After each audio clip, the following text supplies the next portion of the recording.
اللهم صل وسلم على سيدنا محمد. في فيديو النهاردة هنعمل مع بعض المسقعة السادة المصرية من غير لحمة ومن غير تكاليف، لكن بطعم تحفة وهيعجب كل اللي في البيت. بصوا الجمال، احلى واجمل مسقعة. يلا نشوف الطريقة على اصولها. عندي هنا كمية من البتنجان هقطعها. هنقطع التقطيع اللي حضراتكم تحبوها، يعني اي تقطيع حضراتكم تحبوها في المسقعة قطعوها. انا هقطعها مكعبات صغيرة، ممكن حضراتكم تقطعوها اكبر من كده حسب ما حضراتكم عايزين. هنبتدي نقطع كده بالشكل ده مع بعض. ما تنسوش وانتوا بتتفرجوا على الوصفة تعملوا الاشتراك وتعملوا لايك وتفعلوا زر الجرس. هقطع بالشكل اللي حضراتكم شايفينه ده كمية البتنجان، وعلشان البتنجان بتاعنا ما يشربش زيت هنحطه كده، هنضيف له اضافة هتخليه مش هيشرب زيت خالص معانا.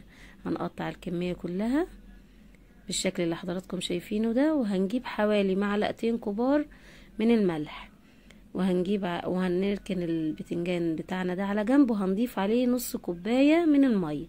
الملح والمية هيخلي البتنجان مش هيشرب معانا زيت خالص. هنيجي للبطاطس بالشكل ده اقشرها زي ما حضراتكم شايفين. لما بنضيف الملح والمية على البتنجان بيخلي البتنجان ينزل كمية السوائل اللي فيها المية، ومش هيخليه يشرب معاكي زيت خالص. جربوه بالطريقة دي وان شاء الله يعجبكم. هنقطع البطاطس برضو بنفس الشكل بتاع البتنجان بالشكل ده، وبرضو زي ما قلت لحضراتكم ممكن تقطعوها صوابع، ممكن تقطعوها دوائر حسب ما حضراتكم عايزين. هنركن البطاطس والبتنجان على جنب، ونيجي نعمل مع بعض بقى الصلصة بتاعة المسقعة الخطيرة بتاعتنا. جبت كمية زيت حوالي 3 معالق كبار من الزيت، وضفت عليهم معلقتين كبار من الثوم المفروم زي ما حضراتكم شايفين. هبتدي اقلب كده، وهنعمل الصلصة في البداية علشان هنسيبها تتسبك معانا جدا. يعني قبل ما الصلصة بتاعتنا تتسبك نكون خلصنا باقي الوصفة. اول ما الثوم يحمر بالشكل اللي حضراتكم شايفينه ده، هنجيب بقى المكون بتاعنا اللي بيخلي المسقعة جميلة اللي هو الخل. ضفت حوالي 3 معالق كبار من الخل، وبعدين جبت كمية الطماطم، ده كيلو من الطماطم. فرمته كويس وصفيته، وبعدين ضفته على الثوم زي ما حضراتكم شايفين. هبتدي بقى اسيبها على النار، وهدي عليها النار خالص، ومش هضيف لها اي توابل دلوقتي. هضيف بس رشة من الملح واسيبها تتسبك خالص. قبل ما تتسبك خالص معانا نكمل باقي الوصفة. عندي هنا في البداية هبتدي احمر البطاطس.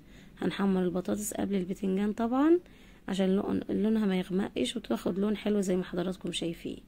هنحمر كمية البطاطس كلها بالشكل ده. هنحمرها تحمير كامل عادي، يعني لان احنا المسقعة بتاعتنا مش هتاخد وقت كتير في الفرن.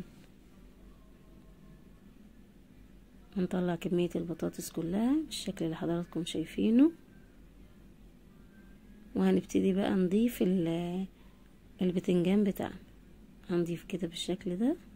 وبصوا البتنجان بعد ما قعد حوالي نص ساعة في المية والملح دبل معانا ونزل كمية المية اللي فيه، فمش هياخد معانا زيت خالص، يعني مش هيشرب معانا زيت خالص، هيتحمر ان شاء الله ومش هيشرب زيت خالص.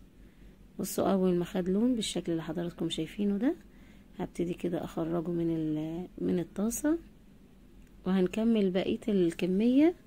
يعني لسه في كمية كمان من البتنجان هكملها، وبعدين هنيجي بقى للفلفل.